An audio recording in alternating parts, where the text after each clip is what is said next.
然后所以呢，我想的是表现形式可能会是一段比较简短的动画，可能一群人围着玻璃缸在做一个什么表演。如果可以的话，可能会有吼吼，可能会有呱呱。就是把咱们今天下午的那个场景、那种氛围给它描述出来。然后呢，让玻璃缸从它的这个外表服饰都要走得更加街头文化一些。尝试着让它和街头文化联系得更紧密一些，包括把玻璃缸的一些情绪上的表情啊这些啊给它加上去。可以，我觉得这挺好。南哥，你啥想法现在？我想做一个那种定格动画，或者是这种有点卡的那种动画的感觉。哦，可以啊，这挺好。团队的感觉，对。我先说一下我的感受吧，就是我觉得今天这次去音乐一响，老师们一跳起来，就觉得自己身上就开始有那个劲儿了。就是像我们不是舞者嘛，可能有些动作不到位，或者很拙劣，或怎么样。右脚 ，OK， 左脚转到正面。我想厚厚就是一个喜欢跳舞，然后想去学舞的一个很拙劣的笨小孩的感觉。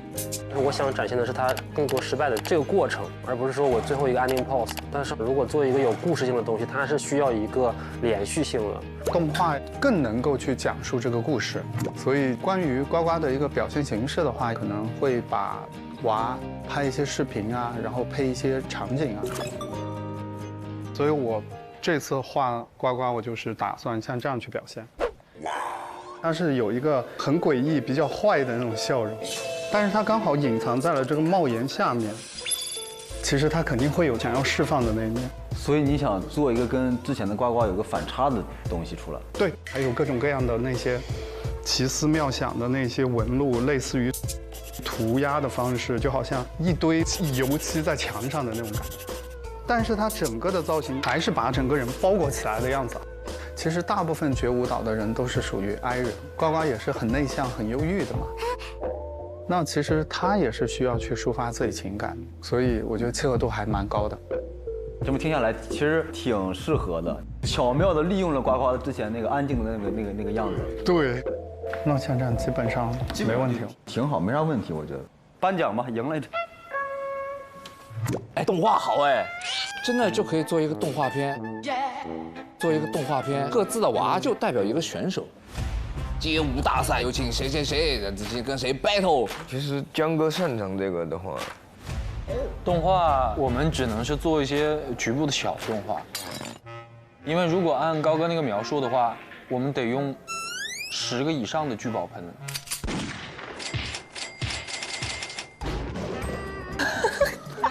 成本。没有，我指的那个动画，他们都不一定要动，它可能就只是一幅图歘一下。哦，有点像动态漫的那。对。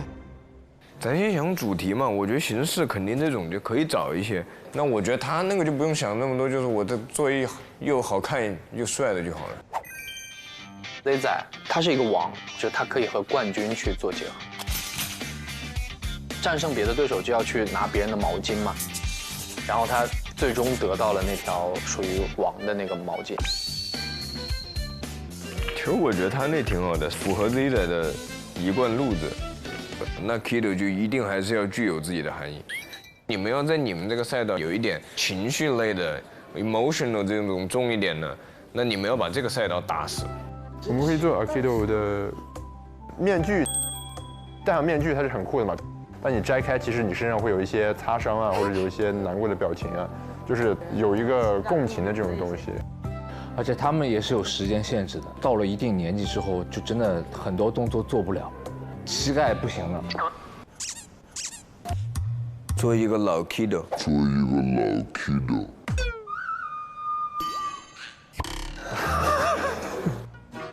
那你那一颗牙是不是也掉了？我觉得就是这样帅啊！不是，我在想怎么样把这个老 Kido 真的就是表现出来。那我给你点参考。哦，好感人啊！真的，你多看看，我越看越觉得感人了。我觉得其实这个点是很能够触动那些舞者。对，就是年纪大的那一天，然后我发现我想做，但是我做不了了，你只能放过他。到时候你就问他们，你们在座的各位这么热爱舞蹈，你们就不会老吗？所以我就走情绪这个路线。我觉得那我们还是就是继续走这种东西。对，这一次我其实就是想找一些很多跳舞的人都会有共鸣的一些小情绪点。其实可能最开始不会对跳舞感兴趣，这种不感兴趣来源于我们觉得自己做不到，但是其实我们内心其实也是有这种冲动的。我们想把这种冲动带入到就是以 Aikido 为一个视角，一个内心火热但是不太善于表达或者不敢表达的人。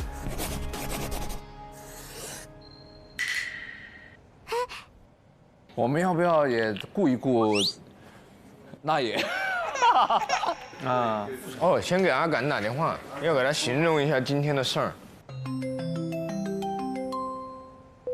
Hello。太炸了！这么大摊位啊！你带我们参观一下你的摊位。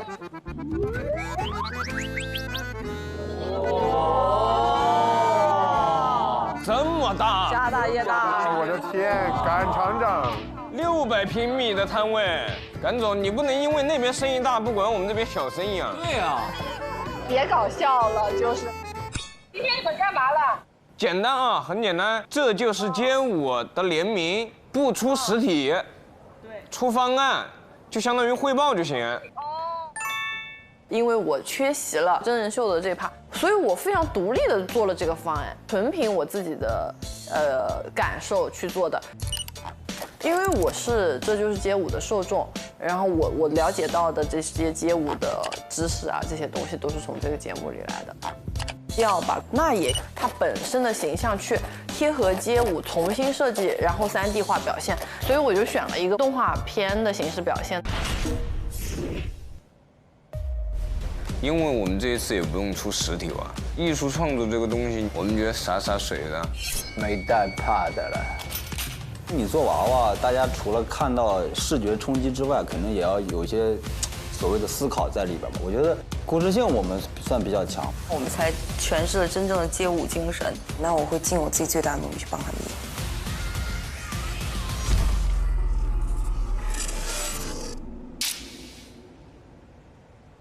我现在用一下这个3星手机，帮我看看我刚才的 Pre 里面有没有什么可以再提升的一些内容，我就用它的这个 AI 帮写试一下。哦，这手机还有 AI 帮写了。对，这 AI 帮写真的很方便。你让他帮你写脱口秀吗？也倒也不是，就是有很多不是脱口秀的发言，你用它写起来特别快。睫毛与胡渣工作室排名第1，我们排名第2，众所周知排名第3，总分765。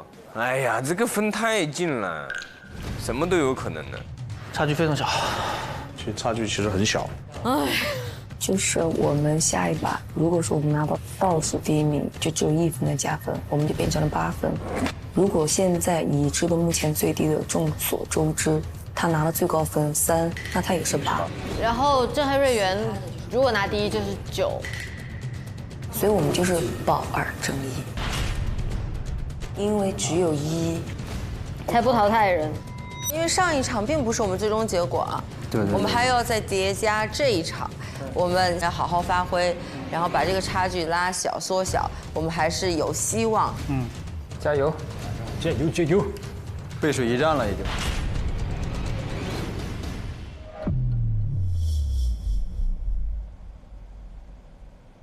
哎呀，肩颈好僵啊！等会儿还要彩排，得充充电才行。跟我来，带你解锁一个神奇世界。走。哇哦！当当当当！我的隐藏款宝宝，让你感受下什么叫云端级触感魔法。打上试试。晚安。哦，感觉整个后脑都被托起来了。检测到用户肩颈紧张度87%，马上启动街舞大师舒缓套餐。开机哄睡模式。这枕头该不会学过我的编舞节奏吧？很懂我哎，厉害吧？宝宝一直在成长，未来智能生活有它陪伴才够酷。晚安。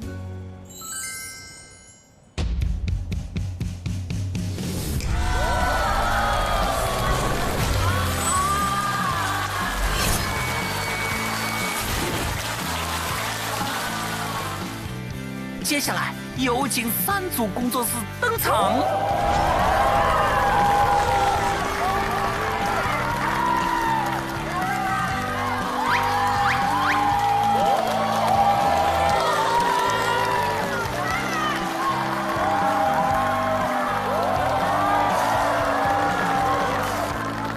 哇，你们太有能量了，这热爱街舞的人就是不一样。大家都喜欢跳舞吗？知道今天你们要上台 freestyle 的环节吗？哎，他说可以，可以。行，你们一会儿有可以的话，一会儿。哇，我吵不过他们。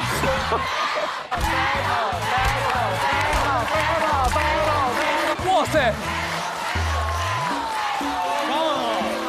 咱们是我是隐藏款，你们搞错节目了。来吧，开始吧。现在开始今天的方案汇报，顺序由转瓶子决定。6位主理人随机派出1位代表转瓶子，被转到的娃的设计师将第1个汇报。汇报结束后，由他指定下一位汇报人，后续以此类推。现在让我们有请主理人代表上前转瓶子。 6个人派1个代表，不是他去吧，就你吱声了，去吧。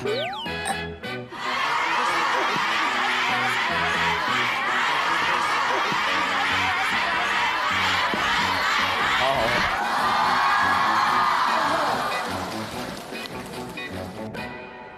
哎，有没有人想第1个的嘛？哎 ，no。 阿敢就是你了。你怎么？我跟你说，我出了名的手臭，真的。别！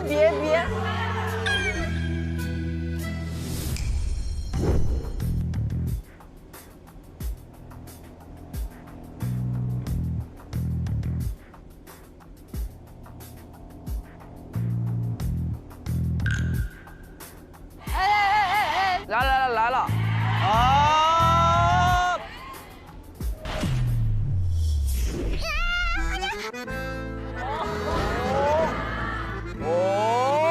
上阿敢！观众们点菜了，点名了。啊，我来了！阿敢！哦，还有入场音乐的。好。 还有出场音乐，哎呀 ！Hello， 大家好，我是那野兔的创作者阿敢。我想先说一下，因为街舞的这一趴的真人秀呢，我没参加了，我被那个拉去做工作了。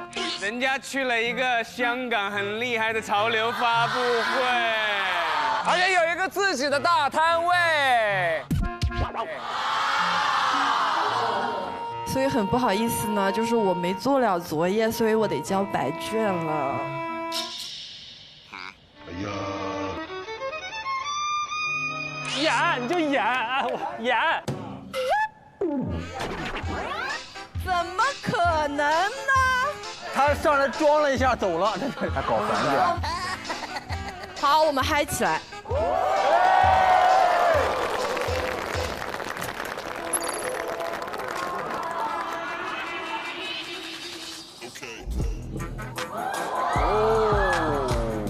而且好可爱啊！娃的3视图，我觉得他对色彩好敏感，阿敢。然后这个眼睛是我的双瞳的一个特点，大家会看到它里面有一个表情嘛，大家能感受到它这个一个氛围哈。这就是街舞，它第1季主题是来自于街道。 我就在想，如果是我来创作这个主题的话，我希望它能回归街道。可能我们每一个人都会在这样的情景里驻留一下，就是幻想过，也许有一天我自己也可以成为这个 dancer， 对吧？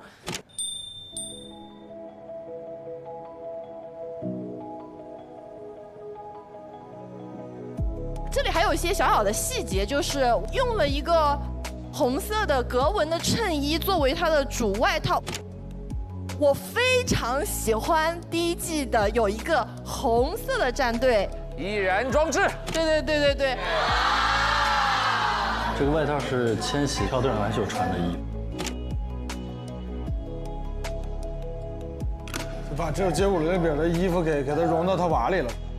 我做这个方案的时候，我还想到了说，我们也许可以创造一些衍生的这个产品。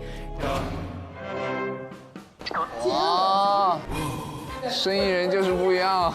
我今天的这个衣服也是专门定制了这个主题的这个元素。为什么我们没有？他真的提都没跟我们提过。然后还有彩色的袜子，对，我想各位女生朋友应该都会很喜欢。我突然觉得我的袜子有点素。哎，我们俩的周边呢？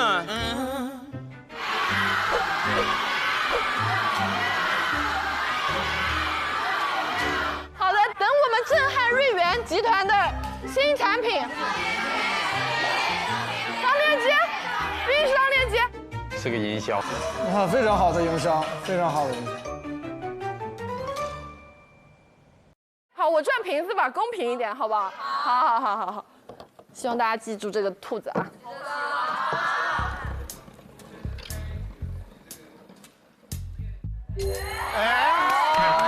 猴妹，欢老师，欢哥，加油！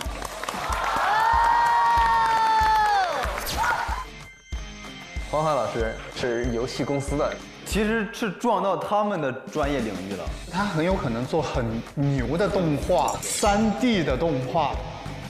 好，我是猴妹的设计师，我叫张欢。因为我是做3D 的，其实我不擅长画画，然后这次也是想尝试一下漫画。其实对，这一趴我想表达是就是致敬、热爱与传承。然后这个故事，因为我没有做动态的，可能就只能我讲。就是这是他的一个比赛的舞台，在舞台的时候，他很拽嘛，他是个拽姐。然后他突然看到台下有一个可爱的小姑娘，然后从她的眼睛里反射出来猴妹小时候，然后就来到这一趴。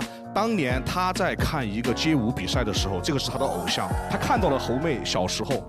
然后他把衣服，然后就甩给了猴妹，然后猴妹她就在下面借助了这个衣服，然后到了这个时候，她就想我要学跳街舞，开始练，然后一直到她在训练的过程中，她会有各种的摔倒，然后到了这里的时候，她其实就是有一个初舞台啊，其实是一个选秀的一个活动，然后一直到她，然后猴妹她就是到了这个正式的舞台，就是依然坚持，就是我们最后跳，一直，然后，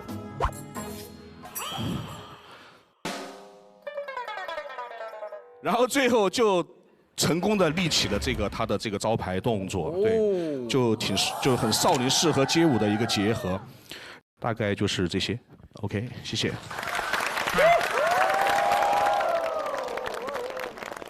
故事内容比较老套哈，没有驱动力。我要不这样吧，就是，首先我们全场就俩猴，对，我是希望咱们猴子一家玩一玩，好吧？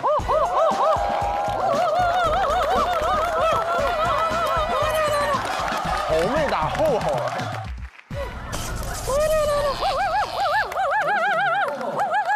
我们有请厚厚。啊，不好意思啊，让各位看了这么久无聊的东西啊。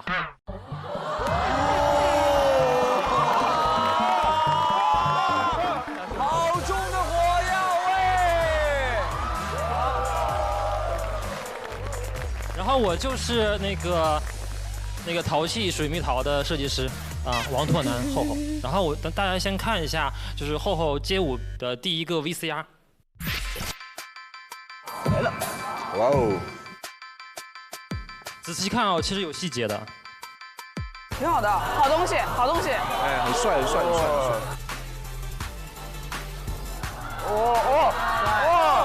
逼不爱，可爱，可爱。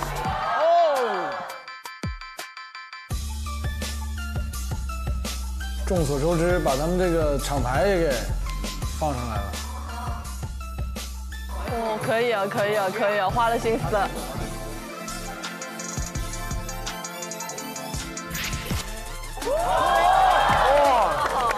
我那个加班加的不够，怎么办？有点，他这个有点。很好笑，很好笑。OK, DJ Trust B。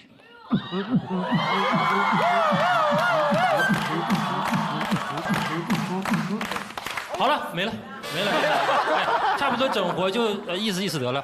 然后呢，刚才也有一个，就是厚厚在那个匣子里面，他有一个动作，其实他摔倒了嘛，其实是致敬了广志老师的那个，就是非常炫酷的过程，但没有完成的一个特别酷的动作。哎呀。OK， 其实我们中途是有一个换装的环节，就是有一种说，既然你不会跳，那我就要穿得很会跳的样子。所以说，厚厚要把自己打扮成一个很会跳的样子。OK， 大金链的小关这种感觉啊。对，然后整个部分其实我就有做涂鸦，然后做一些街头的元素在里边。这是最后的安定啊。然后这个动作也是广志老师当时没有完成的动作，厚厚帮他完成了。想象中的我。对，想象中的那个。老师对，然后把它完成了。我想说的其实就是大家能尽早的把自己想做的事尽早完成，不要拖到最后就让生活困住。对，其实他最后那个他原本的那个就很街舞的感觉，就是这样的，但是指着你，我这趴完了，我看看你什么样嘛，或者是我 diss 你的这种感觉。对。夜莺是主攻 locking， 然后 locking 有一个动作就是对有个 point 啊，所以它其实原始型就很街舞。但是他除了这个图片上的也没有涂装，都是手绘上去的。对，吼这个虽然做了个街舞动作，但是整个氛围没那么的街舞感。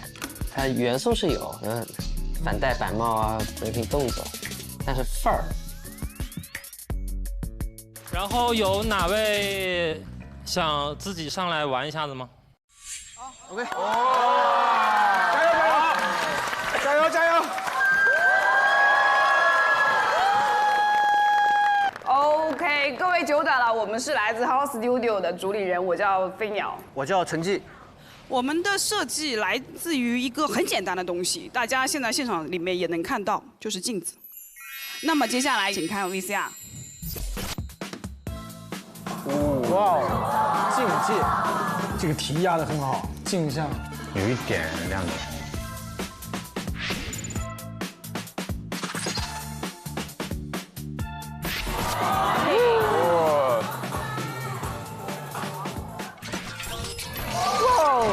哇，他们真的厉害！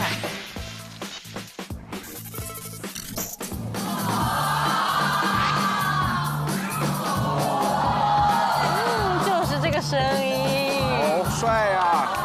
从公仔不同的穿搭，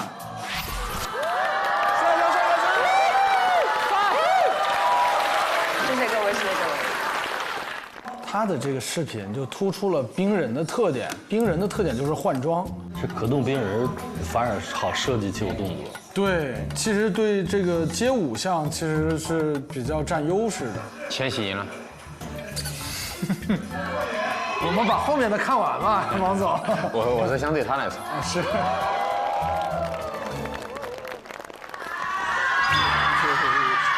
我们做了非常久这个视频，每个舞者都有自己的招牌 pose 和专属的穿搭方式。哎，那我那时候就在想啊，我们这个品类，这个可动可以穿搭，不是绝配吗？我们是希望就是大家独有的街舞基因，它可以去在一个玩具上得到一个完美的呈现。对，这个是我们做这个设计的初衷。而我们觉得对于舞者来说，这个镜像关系，它是伴随你开心或难过、伤心或失落，但是我相信，最终你们都能山顶见。感谢各位，感谢各位，各位，多好啊，打动人。本节目由三星 AI 手机 Galaxy S25 系列独家冠名播出。本节目由喜运加持欧气满满的喜临门特约赞助播出。我指定设计师行不行啊？啊，这仔。期待。我现在还是比较期待 C 仔。对。我给大家讲一个真诚的小故事，是一个酷小孩和一条毛巾的故事。有一个酷小孩就捏着一条毛巾疯狂的去练习，然后他会幻想在镜子里面登上舞台的样子。对于 dancer 来说是一种莫大的荣耀，所以拿起毛巾往上走就好了，一定要在舞台上帅一次。唉，他只是拿线稿来讲，他没有视频，没有彩图。我们看一下后面那条片子。啊，有片子是吧？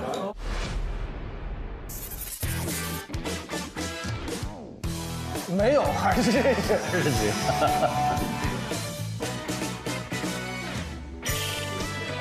哎，有东西。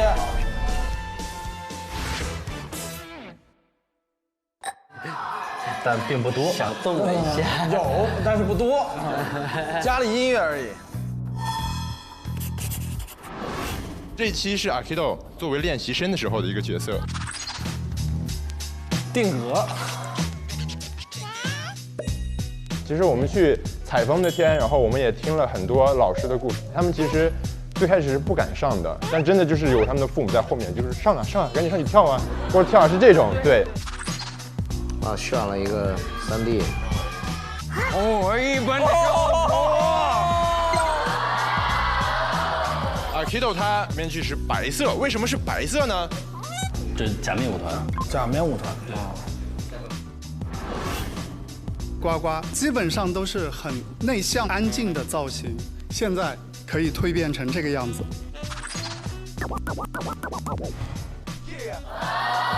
哇！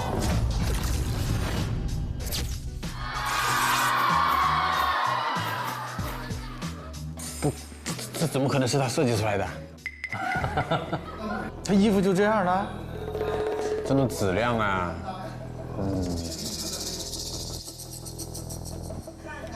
算了。玻璃钢街舞娃的设计画了一本漫画。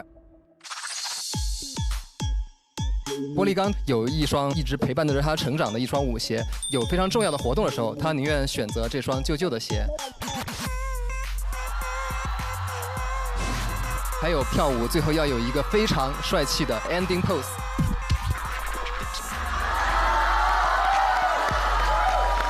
我觉得玻璃钢这个范儿是最对的。穿着，就剩一个了嘛，龙泉了嘛。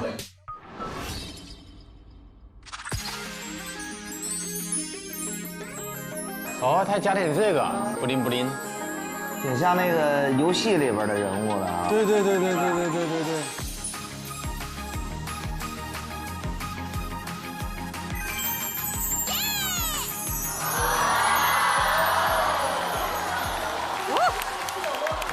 虽然说花了点，但它的配色没什么太大毛病。好看，少女。对。这次灵感呢来自于老师，其中有2个小孩哥当时的那个动作。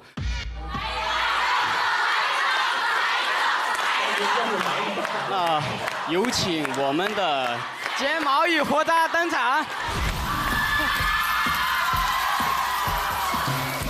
完了，他们有舞台了。哦，上大招了！欢欢！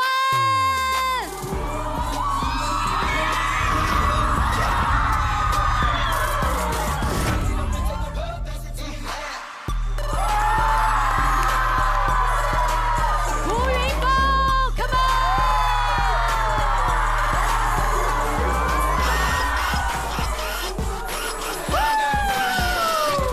继续！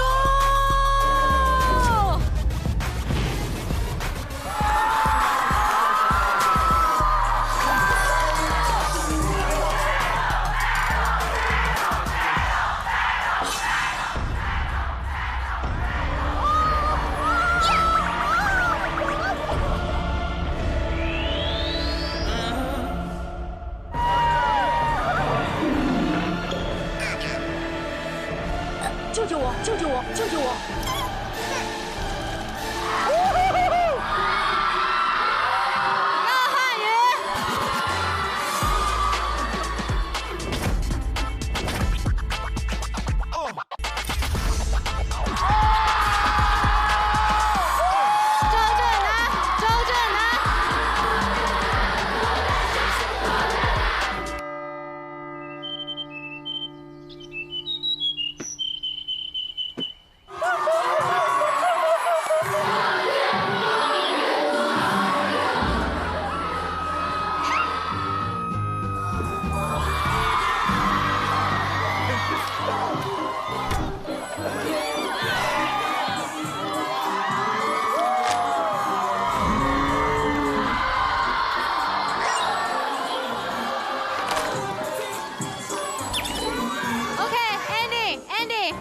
大家好，我们是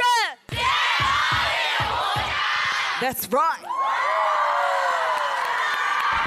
哎，不能有感情票的，他利用了所有人。我们也都出力了。我又放大招了。我们唯一的才艺已经表演完了这地板动作。我就会那个。然后还给了其他组。你说这叫他们组大票吗？这是我们所有组帮着他们组大票。对，快投吧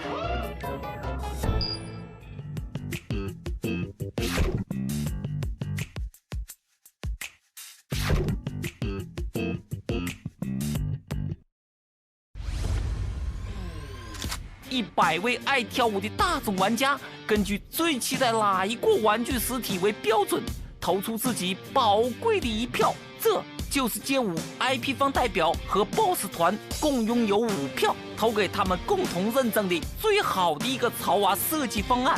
最终，每个工作室的3个潮娃设计方案总票数相加，得票数第1的工作室积3分，得票数第2的工作室积2分。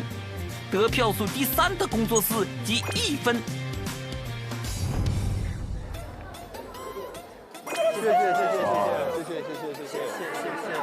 谢谢各位玩的开心，希望各位玩的开心。谢谢，感谢。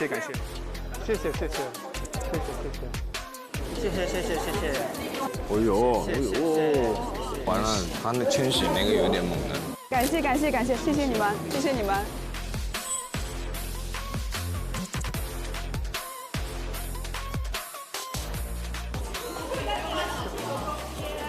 我感觉阿感的脖子已经……谢谢。有没有给我们的？谢谢。啊，我们的玻璃钢竟然没有人投。我脖子上一条围巾都没有的时候，太急了。特别是我看到千玺他们那个毛巾都快堆成山了，我在想，难道这次我做的有这么差吗？那是这个节目这么长时间以来我第一次有一点自我怀疑。说实话，有点出乎我的意料。我也是，因为冰人这个种类其实还蛮小众的，因为其实大家喜欢潮玩，还是很多人都喜欢不要那么拟人的。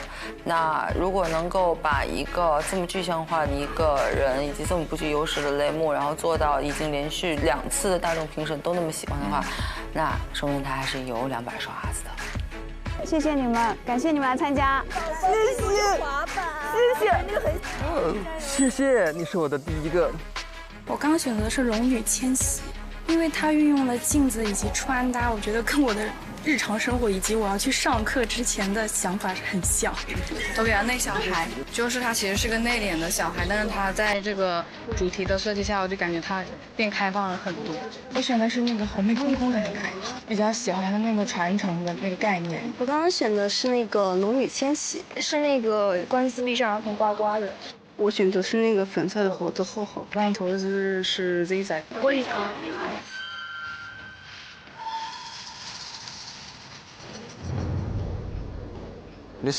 那是谁变身了？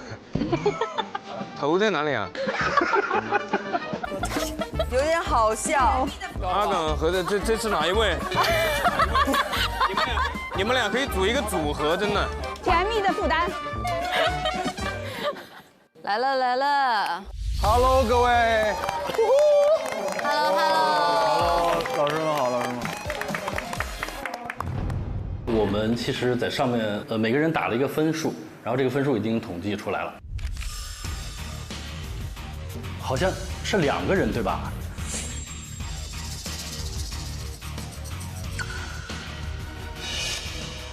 哦，我就是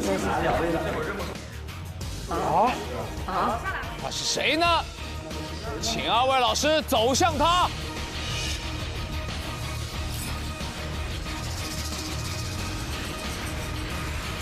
来，谢谢。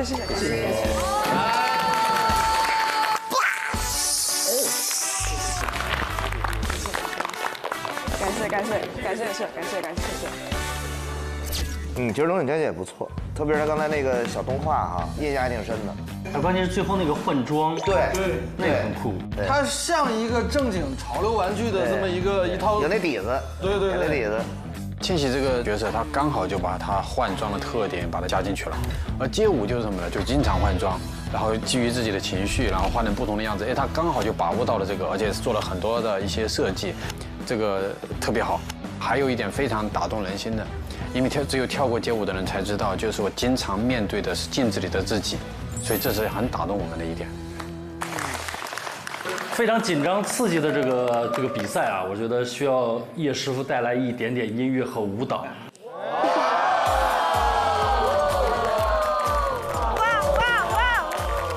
然后刚才每一个 IP 介绍的时候会有一个动画嘛，然后里面会有一些音乐，然后有一个音乐引起了叶师傅的兴趣，他突然间有了一些悸动。来，哪首？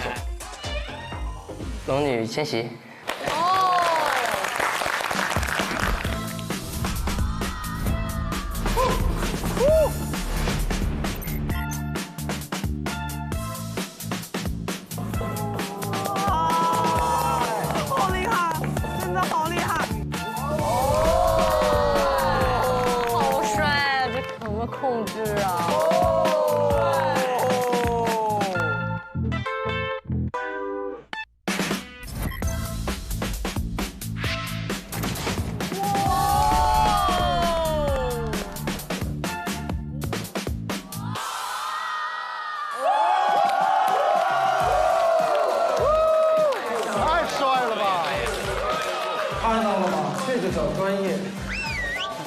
其实刚才叶师傅把刚才动画里面千玺做的几个动作，应该是都串联了起来啊，完全没错。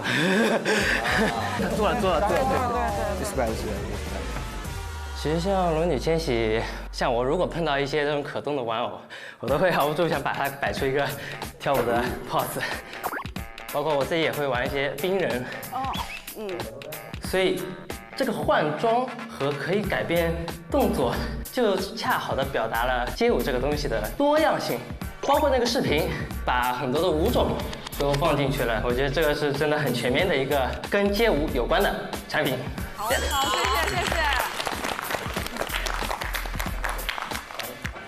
我先回应一下阿感的那个话啊，我感谢你关注《这就是街舞》这个节目，也感谢你的提醒。可能我正在筹划第7季的节目，所以我们是准备真正的回归街头。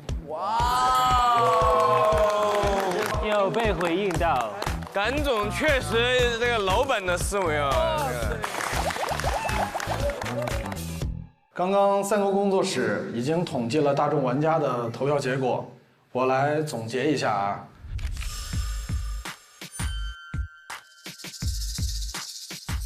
睫毛与胡渣工作室龙泉少女得票4票，千玺得票28票，猴妹得票4票，共计36票。震撼瑞元集团有限公司工作室 Z 仔得票8票，那小孩 Akido 得票16票，那也得票。那也得票24票，共计48票。我的妈，48，过半了。众所周知工作室，HoHo得票3票，玻璃缸得票7票，呱呱得票6票，共计16票。我有点无法面对我的设计师老师们，因为我还是觉得说我们的最终的排名跟我跟周姐有一定的关系，就我俩还是这一轮没有发挥好，然后导致我们的排名比较靠后，我是有那么一丝愧疚。就知晓大众投票结果的时候，其实内心觉得是自己没做好，就有一段时间会想，哦，我是因为我是我们组最低的嘛，3票，我想，哎呀，是不是拖了后腿呀？反正现在已经知道结果了，可以很放松的去迎接下一场的挑战。我觉得就是做好自己该做的，然后把自己发挥到最好，那我觉得就已经很对得起自己了。因为毕竟比赛不是跟别人比，主要还是能够突破自己。既然来了，咱们就不能白来啊！今天本场获胜的工作室的3个 IP， 我来担保将会出现在《这就是街舞》第7季的正片里，无论是用来装饰街道，还是有可能的战队的房间。好棒，好棒，好棒，好棒，好棒，好棒，好棒，好棒！哇，不是。我头一次在这个节目听到惊喜，然后它真的是个惊喜。你这早不早说呢？我有，恭喜恭喜恭喜！没想到。我是隐藏款第2阶段第4场主题战已经全部结束。BOSS 团再次强调淘汰规则。第2阶段5场团队赛全部结束后，总积分排名第1的工作室将全员安全。总积分排名第2的工作室将淘汰1组设计师及其玩具 IP， 总积分排名第3的工作室将淘汰2组设计师及其玩具 IP。我是一个非常争强好胜的人，而且我如果要比赛，我就会拼尽全力要去赢，就是我性格是这样的。从主理人啊，就不带任何情绪来说的话，我觉得淘汰有淘汰的好，不淘汰有不淘汰的好。但是我们在这茫茫人海中相识，那能走多一期，那当然可以走多一期更好了。我觉得还是要好好比，因为我觉得你输很多分跟惜败还是有很大区别的，还是要尽最大的努力，争取把这个分差缩到最小。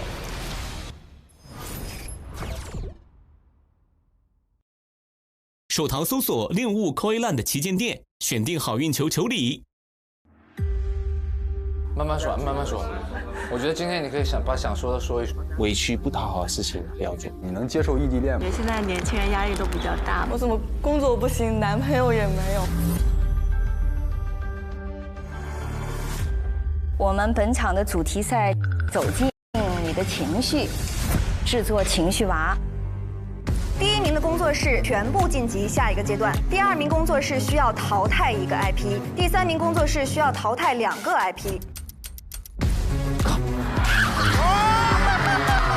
就是这种感觉啊，这就是焦虑的人是需要面对自己的一味真心，2两坦荡，方能无畏。哇，这么细吗？各凭本事，各展所长。冠军，保第1的，这怎么比啊？没有觉得任何人是我们的对手。第2、第3名的工作室的主理人要决定你们要淘汰的 IP。有跟粉丝在一起过吗？就是渣男都这个样子。还在为我是隐藏款中那些超萌的娃娃心动不已吗？通过如下方式可立即与主理人们拥有同款萌趣好物，海量潮玩周边等你来购。1. 戳节目视频中商品弹窗，节目同款潮玩娃娃立刻带回家。2. 点击节目视频下滑页面，点击买周边栏目，一站式满足你的收藏欲。3. 上淘宝搜造点鲜货店铺，爆款潮玩应有尽有，一起开启潮玩新次元。4. 上小红书找小菊优选账号，带你解锁更多潮玩好物，让萌娃住进你的家。